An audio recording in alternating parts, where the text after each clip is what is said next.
నమస్తే city news కి స్వాగతం. నేను స్వీటీ. తమ కస్టమర్లకు హెచ్డిఎఫ్సి బ్యాంక్ అందిస్తున్న సేవలు అభినందనీయమని రాజ్యసభ మాజీ సభ్యులు టీజీ వెంకటేష్ అన్నారు. ఈ మేరకు నగరంలోని కొత్త బస్టాండ్ ఎదురుగా ఏర్పాటు చేసిన హెచ్డిఎఫ్సి సెక్యూరిటీస్ బ్యాంక్ శాఖను ఆయన ప్రారంభించారు.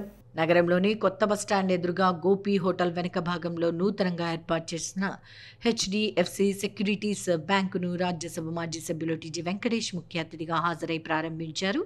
ఈ సందర్భంగా ఆయన కార్యాలయంలో జరిగిన జ్యోతి ప్రజ్వలన కార్యక్రమంలో పాల్గొన్నారు.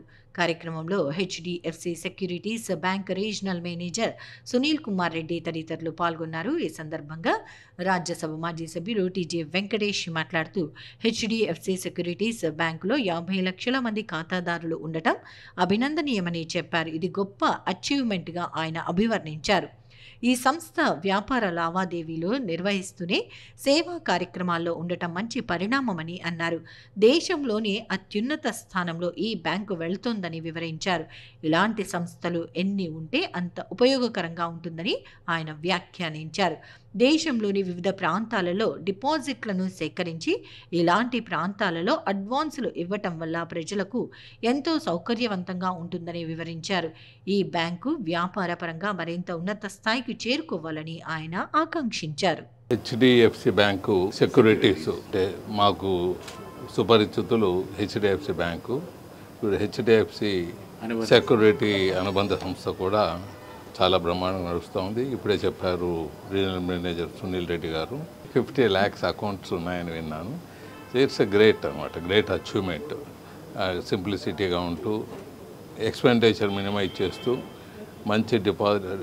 మంచిగా సర్వీస్ చేస్తూ కస్టమర్స్కు ఎంత సర్వీస్ చేస్తున్నారంటే వాళ్ళ ఎక్స్పెండిచర్స్ కూడా కంట్రోల్లో పెట్టుకుంటూ మరి ఆ ప్రాఫిట్స్ని డిస్ట్రిబ్యూషన్లో అందరికీ చేదోడు వాదోడుగా ఉండేటట్లా మన దేశంలో అత్యున్నత స్థానంలో ముందుకు వెళ్ళిపోతుంది హెచ్డిఎఫ్సి బ్యాంకు. ఇటువంటివి ఎన్ని ఉంటే అన్నీ మనకు ఉపయోగకరంగా ఉంటాయి.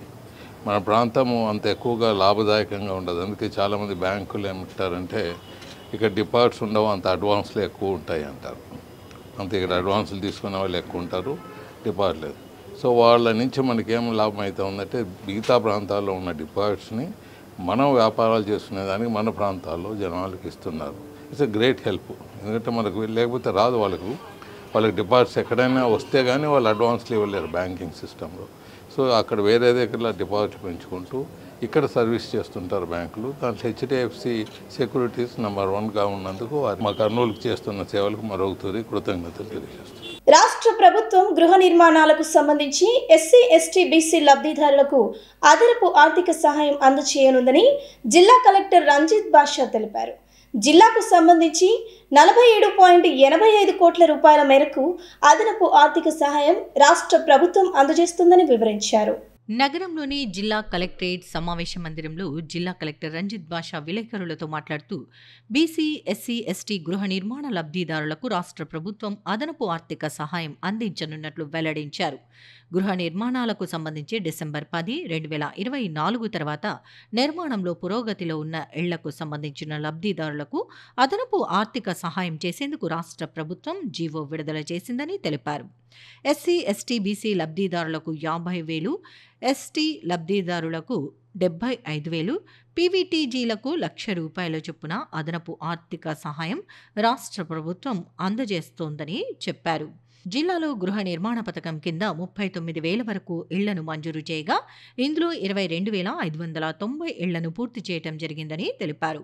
ఇంకా 16,091 ఇళ్ల నిర్మాణాలు పెండింగ్లో ఉన్నాయని వివరించారు.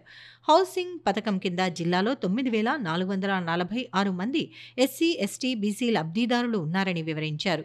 వీరికి అదనపు ఆర్థిక సహాయం అందజేయటం ద్వారా 47.85 కోట్ల రూపాయల ఖర్చు అవుతుందని చెప్పారు. విలేకరుల సమావేశంలో housing project director Ajay Kumar తదితరులు పాల్గొన్నారు. బీసీలకి మరియు ఎస్సీలకి ఇంతకుముందు ఇచ్చిన ₹1,80,000 అదనంగా ₹50,000 మళ్ళీ శాంక్షన్ చేస్తున్నారు. ఇవి ఇప్పుడు అందరూ కూడా ఐడెంటిఫై చేసి వాళ్ళందరికీ కూడా అడిషనల్ అమౌంట్ ఇవ్వడం జరుగుతుంది. అలాగే ఎస్టీలు అయితే ₹75,000, పీవీటీజీలు అయితే ₹1,00,000 గవర్నమెంట్ అదనంగా 1.8 lakhsతో పాటు అదనంగా ఇప్పుడు మళ్ళీ చెల్లించడం జరుగుతుంది. సో దీన్ని ఒకసారి వెరిఫై చేసుకొని మన డేటా ప్రకారంగా చూసుకుంటే ఈ విధంగా ఈ స్కీమ్ అడిషనల్గా బెనిఫిట్ వచ్చేటువంటి హౌసింగ్ బెనిఫిషరీస్ మన జిల్లాలో 9,446 మంది ఉన్నారు. వీటిలో 5,170 మంది బీసీలు, 4,028 మంది ఎస్సీలు, 248 మెంబర్స్ ఎస్టీలు. వీళ్ళకి ఒకరొకరికి బీసీ ఎస్సీలు అయితే 50,000, ఎస్టీలు అయితే 75,000 అదనంగా ఇస్తే దాదాపు 47.85 కోట్ల నుండి దాదాపు 48 కోట్ల దాకా ఈ అదనంగా గవర్నమెంట్ అనౌన్స్ చేయడం జరిగింది. ఏదైనా కారణాల చేత ఆగిపోయి ఉంటే ఈ అడిషనల్ అమౌంట్ యూజ్ చేసి మళ్ళీ స్టార్ట్ చేసి హౌసింగ్ కమిషన్తో చేయాలి. మన జిల్లాలో ఈ జూన్ తర్వాత దాదాపు 4,662 ఇళ్ళని మనం కంప్లీట్ చేయడం జరిగింది. దాదాపు 4,600 హౌసెస్ కంప్లీట్ చేసాం. సో ఈ అడిషనల్ అమౌంట్తో మిగతా ఇవన్నీ కూడా 16,000 మిగిలి ఉన్నాయి. ఇంకా వీటన్నిటిని కూడా కంప్లీట్ చేయడానికి చర్యలు తీసుకుంటూ ఉన్నాం.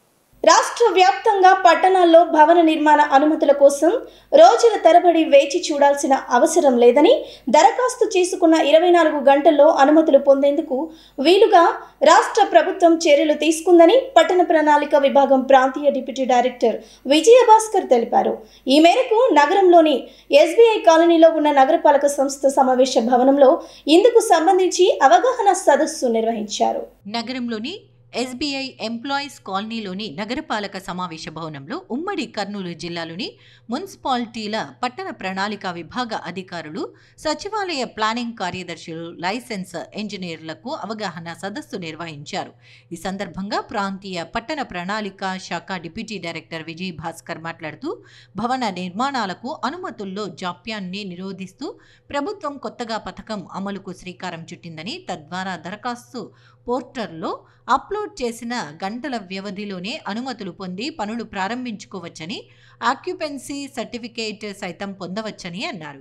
18 మీటర్ల కంటే తక్కువ ఎత్తులో గ్రౌండ్తో పాటు మరో 4 అంతస్తుల భవన నిర్మాణాలకు వాటి యజమానుల స్వీయ ధృవీకరణతో కార్పొరేషన్, మున్సిపాలిటీ, నగర పంచాయతీల నుంచి ఆన్లైన్లో అనుమతులు తీసుకోవచ్చని పేర్కొన్నారు. ఇందుకోసం సమీపంలోని లైసెన్స్డ్ టెక్నికల్ పర్సన్ ద్వారా దరఖాస్తులు, అనుబంధ పత్రాలతో పాటు వాటిని ధృవీకరిస్తున్నట్లుగా అంగీకార పత్రాన్ని ఆన్లైన్ భవన నిర్మాణ అనుమతి వ్యవస్థ పోర్టల్లో అప్లోడ్ చేయాలని, అర్జీతో పాటు అనుబంధ పత్రాలను పోర్టల్ ద్వారా పరిశీలించి అనుమతులు ఇచ్చేలా ప్రత్యేక సాఫ్ట్వేర్ను ప్రభుత్వం రూపొందించినట్లు వెల్లడించారు. నిర్మాణం పూర్తయ్యాక మళ్లీ ఆన్లైన్ పోర్టర్లలోనే ఆక్యుపెన్సీ సర్టిఫికేట్ కోసం దరఖాస్తు చేసుకోవచ్చని తెలిపారు.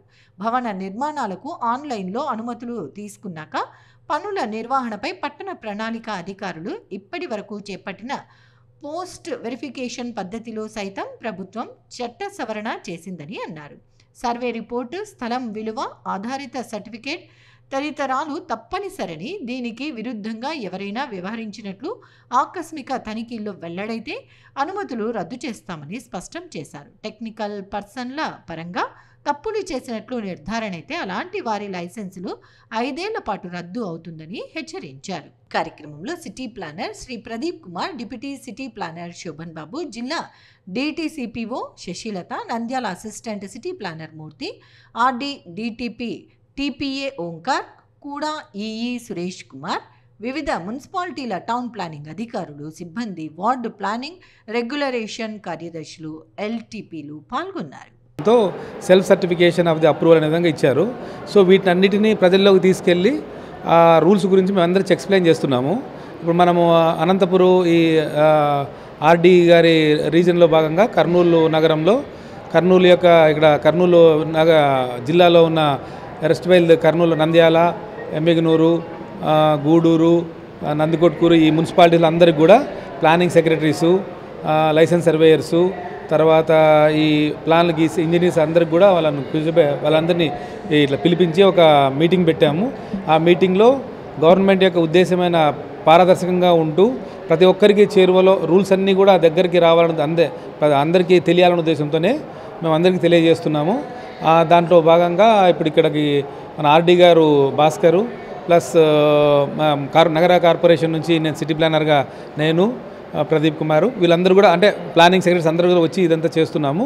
దీనివల్ల ఏంటంటే ప్రజలందరికీ కూడా గవర్నమెంట్ వారు రిలాక్స్ చేసిన రూల్స్ కానీ, తర్వాత అందరికీ ఆమోదయోగ్యంగా ప్లస్ అందరికీ అందుబాటులో ఉండే విధంగా రూల్స్ను ఫ్రేమ్ చేసినారు. కాబట్టి అందరూ తెలుసుకొని వీలైనంత ఎక్కువగా దాని ప్లాన్ డెవలప్మెంట్ చేయాలనే ఉద్దేశంతో ఈ విధంగా సమావేశం ఏర్పాటు చేసినాము. అందరికీ అవేర్నెస్ ప్రోగ్రాం ద్వారా గవర్నమెంట్ నిర్ణయాలను ప్రతి ఒక్కరూ అవగాహన చేసుకొని ఆ సత్వరంగా అనుమతులను మంజూరు చేసే విధంగా ఈ అవేర్నెస్ ప్రోగ్రాం అనేది ఇక్కడ మనం ఎస్వైల్ కర్నూలు జిల్లా అంటే ఇప్పుడు బోత్ నంద్యాల అండ్ కర్నూలు జిల్లాలో ఉన్నటువంటి అన్ని అర్బన్ లోకల్ బాడీస్లో ఉన్నటువంటి ప్లానింగ్ స్టాఫ్, వార్డు ప్లానింగ్ సెక్రటరీలు, అక్కడ ఉన్నటువంటి ఈ లైసెన్స్డ్ టెక్నికల్ పర్సన్స్ అంటే ప్లానర్స్ వాళ్ళందరినీ పిలిపించేసి ఆ గవర్నమెంట్ ఇచ్చినటువంటి సౌకర్యాన్ని అందరికీ తెలియజేస్తూ సత్వర ప్రయోజనము ప్రజలకి కల్పించాల్సిందిగా కోరుతూ ఒక అవేర్నెస్ ప్రోగ్రాం జరిగింది.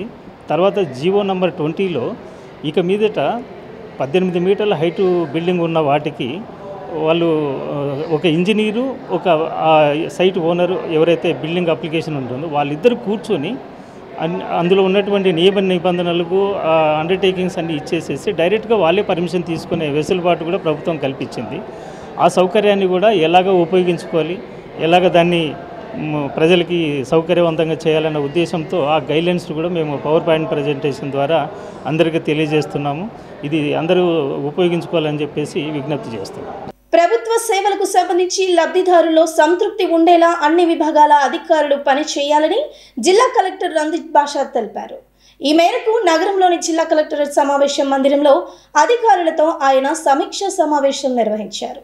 ఇటీవల ముఖ్యమంత్రి అధ్యక్షతన నిర్వహించిన కలెక్టర్ల కాన్ఫరెన్స్లో చర్చించిన అంశాలపై తీసుకున్న చర్యలపై నగరంలోని జిల్లా కలెక్టరేట్ కాన్ఫరెన్స్ హాల్లో జిల్లా కలెక్టర్ రంజిత్ బాషా జిల్లా అధికారులతో సమీక్ష నిర్వహించారు. ఈ సందర్భంగా కలెక్టర్ అన్ని శాఖల అంశాలపై ఆయా శాఖల జిల్లా అధికారులతో సమీక్షించారు. ఆయా శాఖల సమీక్షలో భాగంగా కలెక్టర్ అధికారులకు పలు సూచనలు, ఆదేశాలు జారీ చేశారు. మహిళా సంఘాల సభ్యులు 50 లేదా 100 మందితో క్లస్టర్లుగా రూపొందించి వారితో ఓర్వకల్లు ఎంఎస్ఎంఈ పార్కులో ఎంఎస్ఎంఈలు ఏర్పాటు చేయించాలని APIIC ZM, MEPMA PD, DRDA PD industries జీఎంను కలెక్టర్ ఆదేశించారు. ఈ మేరకు వారంలోపు డిపిఆర్లను రూపొందించాలని అధికారులను ఆదేశించారు. తడకనపల్లి కోవా తయారీదారులు, జూట్ బ్యాగ్ ఉత్పత్తులు చేసేవారు తదితర సంఘాల మహిళలను గుర్తించి ఇందుకోసం ప్రోత్సహించాలని కలెక్టర్ ఆదేశించారు. ఏపీఐఐసి ద్వారా వీరికి సరిపడినంత భూమిని కేటాయించి షాపులు నిర్మించడం జరుగుతుందని అన్నారు. అలాగే ఉత్పత్తుల మార్కెటింగ్కు కంపెనీలను టైప్ చేస్తామని, పిఎంఈజీపీ, ముద్ర తదితర పథకాల ద్వారా రుణాలను ఇప్పించి వారికి తగిన సహకారం అందజేయడం జరుగుతుందని కలెక్టర్ తెలిపారు.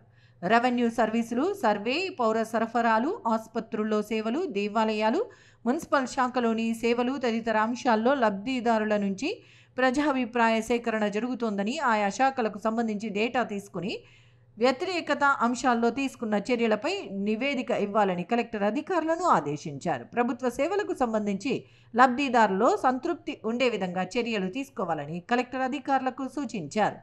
స్వర్ణాంధ్ర, స్వచ్ఛాంధ్ర కార్యక్రమాలను చిత్తశుద్ధితో నిర్వహించాలని కలెక్టర్ అధికారులను ఆదేశించారు. జిల్లాలోని అన్ని ప్రభుత్వ, ప్రైవేట్ కార్యాలయాలు, విద్యాసంస్థలు, దేవాలయాలు, చర్చిలు, మసీదులు, పార్కులు, బస్, రైల్వే స్టేషన్లు, వసతి గృహాలు, ఆసుపత్రులు, మార్కెట్ యార్డులు, రైతు బజార్లు, అంగన్వాడీ కేంద్రాలు, పారిశ్రామిక సంస్థలు తదితర ప్రాంతాల్లో ఈ నెల 3వ శనివారం పరిశుభ్రత చర్యలు చేపట్టాలని ఆయా శాఖల అధికారులను కలెక్టర్ ఆదేశించారు. ఇందుకు సంబంధించి శాఖల వారీగా కీ పర్ఫార్మెన్స్ ఇండికేటర్లను నిర్ధారించారని, ఆ మేరకు వాటికి ర్యాంకింగ్లు ఇస్తారని కలెక్టర్ తెలిపారు. చర్యలు తీసుకున్న వివరాలను యాప్లో అప్డేట్ చేయాలని కలెక్టర్ అధికారులను ఆదేశించారు. వ్యవసాయ అనుబంధ శాఖల సమీక్షలో భాగంగా వచ్చే ఏడాదికి లక్ష్యంగా నిర్దేశించిన 64,000 ఎకరాలకు ప్రకృతి వ్యవసాయాన్ని విస్తరించేలా చర్యలు తీసుకోవాలని కలెక్టర్ జిల్లా వ్యవసాయ శాఖ అధికారులను ఆదేశించారు. అలాగే నిర్దేశించిన లక్ష్యం 300 ఎకరాల్లో ఆయిల్ పామ్ సాగుకు చర్యలు తీసుకోవాలని జిల్లా ఉద్యాన శాఖ అధికారిని ఆదేశించారు. ఏపీ ఎంఐపికి సంబంధించి మంజూరు ఉత్తర్వులు జారీ చేసిన వారికి డ్రిప్ పరికరాలు ఇన్స్టాలేషన్ పూర్తి చేయాలని కలెక్టర్ ఏపీ ఎంఐపి పీడీని ఆదేశించారు. జల వనరుల శాఖకు సంబంధించి జిల్లాలో ఉన్న సాగునీటి ప్రాజెక్టులు, చేపట్టాల్సిన ప్రాజెక్టులు, ఆయకట్టు వివరాలు, సాగు తాగునీటి అవసరాలు, కేటాయించిన బడ్జెట్ ఖర్చు తదితర పూర్తి వివరాలతో సమగ్రమైన నివేదికను తనకు అందజేయాలని కలెక్టర్ జల వనరుల శాఖ ఎస్ఈని ఆదేశించారు. NREGSకు సంబంధించి మార్చి నెలాఖరుకు నిర్దేశించిన పని దినాల లక్ష్యాన్ని ఖచ్చితంగా సాధించాలని కలెక్టర్ ఆదేశించారు. ఇంతటితో సిటీ న్యూస్ సమాప్తం. తిరిగి రేపటి సిటీ న్యూస్లో మళ్ళీ కలుద్దాం.